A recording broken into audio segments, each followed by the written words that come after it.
الحمد لله رب العالمين، والصلاة والسلام على سيد الأنبياء والمرسلين وعلى آله وصحبه أجمعين. أما بعد، فأعوذ بالله من الشيطان الرجيم.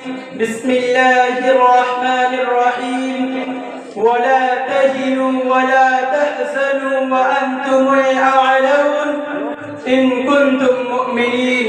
صدق الله العظيم. وطن کی فکر کر نادا مصیبت آنے والی ہے، تیری بربادیوں کے مشورے ہیں آسمانوں میں. یہ خاموشی کہاں تک لذت فریاد پیدا کر، زمین پر تو ہو اور تیری صدا ہو آسمانوں میں. لائق صدر احترام معزز اساتذہ اکرام اور عزیز ساتھیوں، آج جب ہم تاریخ کے اوراق پلٹتے ہیں اور ہماری نگاہ اپنے اسلاف کی قربانیوں پر پڑتی ہے تو ہماری روحیں تڑپ اٹھتی ہیں، ہمارے رونگٹے کھڑے ہو جاتے ہیں، بدن لرز اٹھتا ہے، زبانیں گم اور آنکھیں اشکبار ہو جاتی ہیں کہ وہ ہندوستان جس کی حریت کے باغ کو مسلمانوں نے اپنے خون جگر سے سینچا تھا، اس کی آزادی کے خاطر بحر آشنائے ساحل میں کود پڑے اور موجوں سے کھیلتے ہوئے مجدھار تک جا پہنچے تھے. آج ان کی قربانیوں اور جد و جہد کو بھلایا جا رہا ہے. وہ ملک، وہ گلستان جس پر مسلمانوں نے خار گلشن کو چنا تھا، وہی آج مقتل کی شکل میں تیار کھڑا ہے. وہ دھرتی جس پر مسلمانوں نے پانی کی طرح اپنا خون بہایا تھا، وہی آج ظلم و ستم اور جور و جفا کا تختہ مشق بنی ہوئی ہے.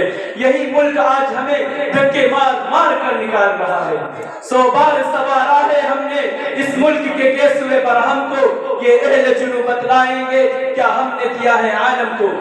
اے چمنستان ہند کے اندریبوں، کیا وہ وقت یاد نہیں تم کو جبکہ ہندوستان میں صرف نازک پر ظلم و ستم کے پہاڑ توڑے جا رہے تھے، شوہر کے مر جانے پر عورتوں کو بھیٹ چڑھائی جا رہی تھی، صدی کا رواج عام ہو چکا تھا، ہر ایک شراب جنون میں مست ہو گیا تھا، اور ہندی مفکروں کا یہ خیال تھا کہ عورت جسم کی بیٹی ہے، دوزخ کی رکھوالی ہے، امن کی دشمن ہے، سانپ سے زیادہ موذی ہے، مردوں کے لیے کھلونا اور گڑیا ہے.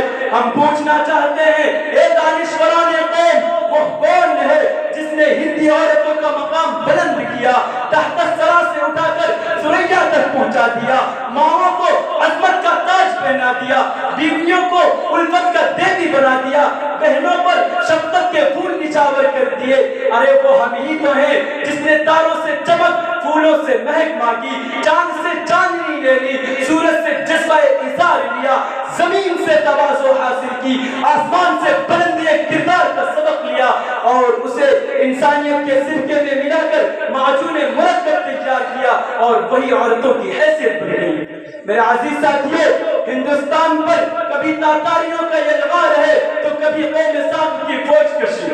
غرض ہر ایک نے یہاں کی سرخیزی کو لوٹا، لیکن مسلمان وہ قوم ہے جس نے ہندوستان کو دوبارہ سونے کی چڑیا بنا دیا.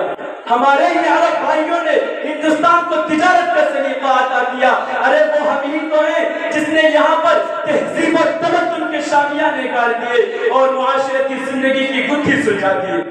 میرے عزیز ساتھیوں، 16ویں صدی ختم ہونے کو ہے، سلطنت مغلیہ کا چراغ ٹمٹما رہا ہے، سفید قوموں کا تجارتی قافلہ ہندوستان میں آ چکا ہے، انگریزی ناپاک ارادہ ایٹم بم کی شکل اختیار کر رہا ہے. میرے عزیز ساتھیوں، بالآخر ایک وقت وہ بھی آیا کہ انگریزی ایٹم بم پھٹ پڑا، ہندوستان غلامی کے توق سلاسل پہننے پر مجبور ہو گیا. رفتہ رفتہ انگریز نے امن و شانتی کا گلا گھونٹ دیا، وحشت و بربریت کا بازار گرم کر دیا، سبقاتی اور درندگی کا ایسا کہانہ کھول دیا جس کے سامنے چنگیز و ہلاکوں کی چیرہ کستیاں بھی مات کھا گئی. مگر کب تک؟ جب ظلم و ستم کا پانی سر سے اونچا ہو گیا اور اس کی آوارہ موجیں قصر اسلامی کی دیواروں سے ٹکرانے لگی تو محمد بن قاسم کا عزم، غوری کی غیرت، صلاح الدین ایوبی کی ایمانی فراست جاگ اٹھی اور مسلم قائدین کو للکارتے ہوئے کہا یہ قوم کے جیانوں تم وہی تو ہو کہ جس کی حیبت سے صنم سہمے ہوئے رہتے تھے، جس کی حیبت سے صنم سہمے ہوئے رہتے تھے، منہ کے بل گر کے هو اللہ احد کہتے تھے۔ ہاں ہاں یہ تمہارا ہی تو نغمہ ہے کہ قدم میرا مسائب سے کبھی لرزہ نہیں ہوتا، ہراسا میں کبھی ایک گردش دورہ نہیں ہوتا۔ میرے عزیز ساتھیوں، صادق پور کا وہ کیسا لرزہ خیز اور کرب انگیز سما تھا جہاں زندگی کی جگہ موت، عیش و سلامتی کی جگہ اضطراب و بے چینی، نغمہ نشاط کی جگہ فغا ماتم، زمزمہ سنجی کی جگہ زہر الہی۔ میرے عزیز ساتھیوں، بارود سے جھلسی ہوئی لاشوں کے نظارے، ماہوں کی تمنائیں وہ بوڑھوں کے سہارے، آنچل وہ کس سر کا وہ کس مانگ کے تارے، اے شوق شہادت لیے سینوں میں وہ سارے۔ وآخر دعوانا الحمد للہ۔